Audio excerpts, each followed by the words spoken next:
Po, Good afternoon. pwede po kayo magpakilala? Ako po si Rinaldo Rigos na Barangay Captain ng Barangay Blingkong, Bitayan. Batayan, Sultan, Kudarat. Okay po. Kayo po, Ako po si Honorable Kagawad si Sario Castro, as Committee Chairman po sa Division. Sir? Hello po, ako po si Rianin Pangilinan, Barangay Secretary po ng Barangay. So, pwede mo kami kwentuhan as one of the drug-free barangay. Paano niyo po napapanatili yung peace and order dito sa inyong barangay? So, para ma'am, yung kung lang kasi yung POC namin, yung Peace and Order Council Committee, ma-kwan talaga yung talagang ginagawa niya yung trabaho niya. Kung pwede nga, gabi-gabi siya lumalabas. Kaya nga sabi namin na magpahinga ka naman, sabi namin kung kan. Pero noong last December, pinagbigyan namin yung mga constituent namin katauhan dito sa Barangay Blingkong para naman mag-celebrate ng holiday seasons natin. So, i-noon muna namin yung curfew hour noong December para nga makapagsaya ang mga Anong oras po yung curfew hour natin dito? 10 p.m. to 4 a.m. So, pansamantala, last December. Pero, noong Lunes, in-announce namin pag flag ceremony namin, i-announce namin sa mga purok presidents namin, lahat na nag-attend ng flag ceremony. So, pinaalam namin na ngayong Lunes, ibabalik na naman natin ang curfew hour mula alas 10 ng gabi hanggang alas 4 ng umaga. Okay po. So, Kagawad, pwede niyo po kami kwentuhan with regards sa committee na hawakan niyo, especially pag-implement niyo po ng special education fund, yung mga support po ng barangay. Opo ma'am, kasi naman kami naman, hindi lamang ako nag-iisip ng politika, pati yung kasama namin, pagiging si Honorable Barangay Captain Rinaldo Rigos, paano namin matutulungan yung paaralan. So, kagaya ng sinabi ko kanina, nakapag-ambag kami ng 57,000 sa isang paaralan sa Arla Caminto dahil kinakailangan na po yun ng opisina po ng punong guro. At saka nakapag-ambag na rin po kami sa Blingkong Central Elementary School ng 27,000 pesos para yun ma-enclose nila yung pader nila sa kanilang paaralan. Nang sa ganun ay hindi napaspasok yung tao sa likod. And then aside from that, mayroon din kami na inibigay para sa CCTV po namin, mga 11,000 na inibigay po namin para din sa, kasi may mga nakawan din na nangyayari, pinapasok yung mga room ng kanilang mga guro sa paaralan.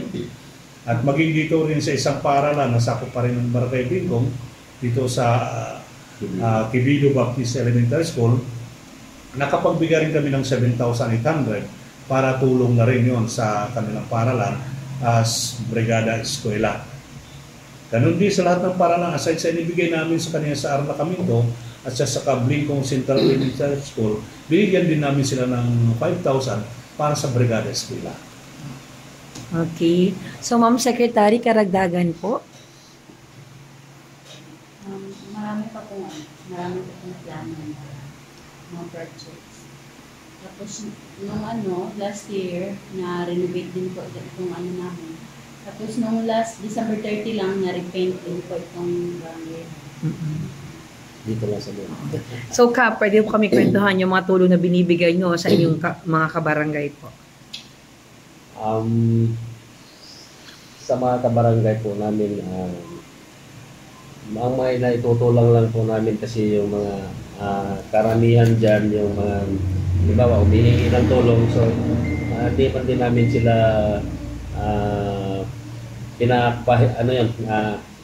binibigay man din namin po ang mga hinihiling nila.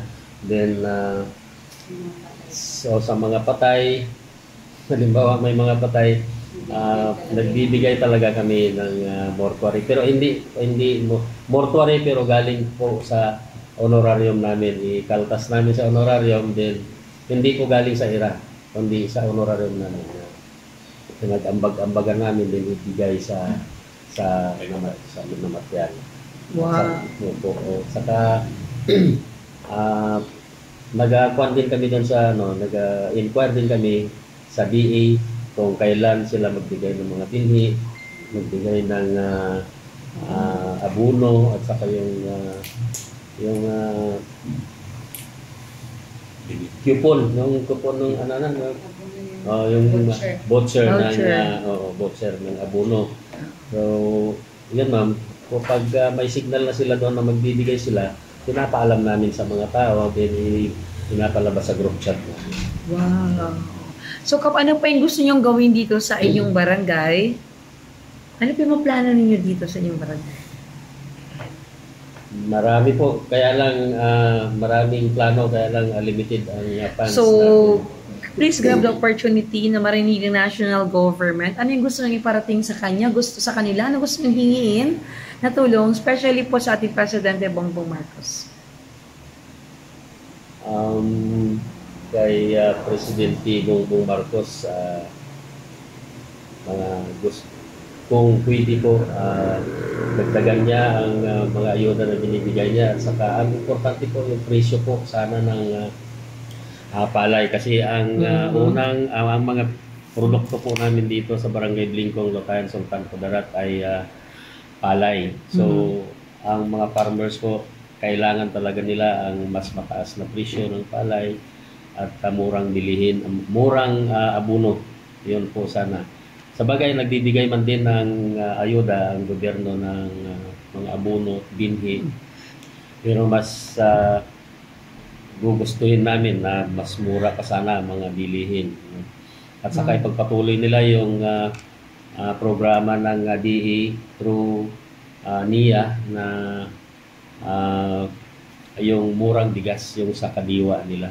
Dapat sana malagyan din nila dito sa Locayan, Sultan Kudarat ng Kadiwa Center para naman mas malapit na puntahan at bibilhan ng mga constituent o mga tao dito sa Locayan. So kung ang Kadiwa kasi nasa Barrio 6 pa ng Marbil, ma'am. So mas kung pwede sana lalagyan din nila dito sa munisipyo ng Locayan. So, maliyan po dyan. Sa mga infra po, ano po yung gusto nyo hingiin sa kanila sa national government po? Sana, ma'am? Infrastructure, mga project po. Ang mga projects. Mga tulay sana, ma'am. Ano po sityo yung lalagyan natin? Anong sityo po? Purok Masaganang ito. Dito sa Purok Acacia, Purok Purok Cebuano at saka sa papuntang Bagong Sikat na. Purok Bagong Sikat po. Ang Iglesia ni Cristo. Ito pa dito, ma'am, yung may pagkasi dito, may 4 na ilog na na gusto namin i-connect dito sa papuntang South Cotabato na magawa sana yung kahit na lang mga box culvert lang para makatawid lang sana sa Ano po yung mga purok ngayon? Dito sa Purok Masagana, Cebuano, ma'am, maglusot. Cebuano hanggang Sikat. Sikap.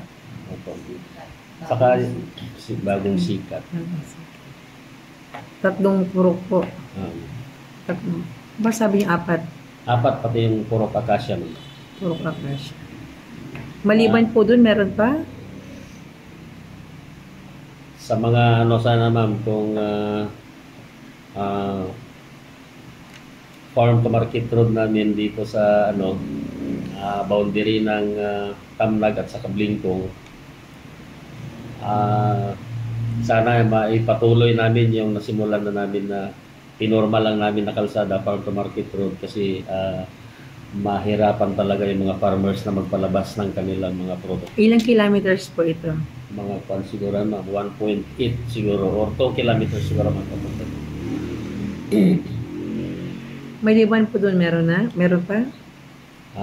Tulay din po. Yung yan po na yung farm to market road na yan, may lalagyan kasi ng tulay dito papuntang south pa rin yan, ma'am. Connect pa rin sa South Cotabato, Barrio 5. Sa kanyang daan na lang sa papuntang boundary.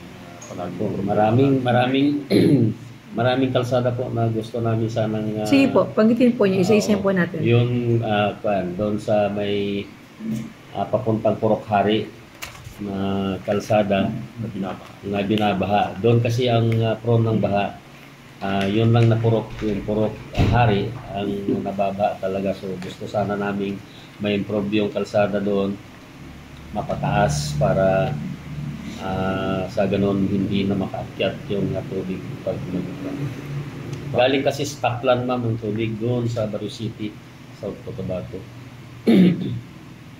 Saka yung papuntang boundary na palagi Saan po? hindi ito sa boundary. Yun nga, sa yung papuntang kwan, ma'am, galing bagong ano to, Cebuano, papuntang bagong sikat sa Arla Caminto Elementary School. Yung doon pa rin. Yung papuntang to boundary, to bagong sikat. Yung galing sa highway. Ay, yung sa Colonial Road. So, So pa yung problema natin palagi nalas. Meron pa po? Yun. yun na po, ma'am, yung sa Purokari, ano yun, diretso na yun siya.